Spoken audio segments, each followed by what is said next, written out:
Hello, good morning सर्वांना. कसे आहात? तसं तर आजच्या दिवसाची सुरुवात रोज सारखीच झाली, पण दुपारनंतर छातीत खूप जळजळ होत होतं. म्हणून ह्यांना बोलले, येताना माझ्यासाठी स्प्राईट घेऊन येते. स्प्राईट घेऊन आले. मी स्प्राईट वगैरे पिले आणि ते बोलले, की "चल दुकानात जाऊन येऊ." कारण की घरातलं सामानही संपलं होतं आणि पाणीही आणायचं होतं.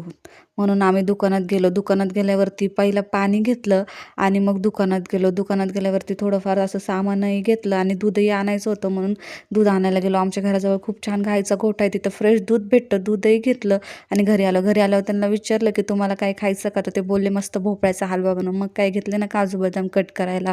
भोपळा मस्त छिलून आणि खिसून घेतला. मग एका खलबत्त्यात इलायची सोलली आणि ती चांगली ठेचून घेतली आणि मग गॅसवरती कढई ठेवली. त्याच्यात तूप टाकलं, काजू बदाम टाकले आणि तेही लाल करून घेतले. मग त्याच्यात भोपळ्याचा खीस टाकला, तोही लाल करून घेतला. त्याच्यात दूध टाकलं, साखर टाकली आणि चांगलं एकजीव करून घेतलं आणि त्याला चांगलं असं आटवून दिलं. जोपर्यंत भोपळा असा लालसर आणि चॉकलेटी होत नाही तोपर्यंत त्याला चांगलं एकजीव होऊ द्यायचा. मग त्याच्यात इलायची पावडर टाकायची, आपले तळलेले काजू बदाम टाकायचे आणि हलवून घ्यायचा आणि मग तो असा गरम गरम सर्व करायचा. त्यांना तर भोपळ्याचा हलवा खूप जास्त आवडला. तुम्हीही कधीतरी ट्राय करून बघा. आणि असा होता माझा आजचा दिवस. Okay, bye.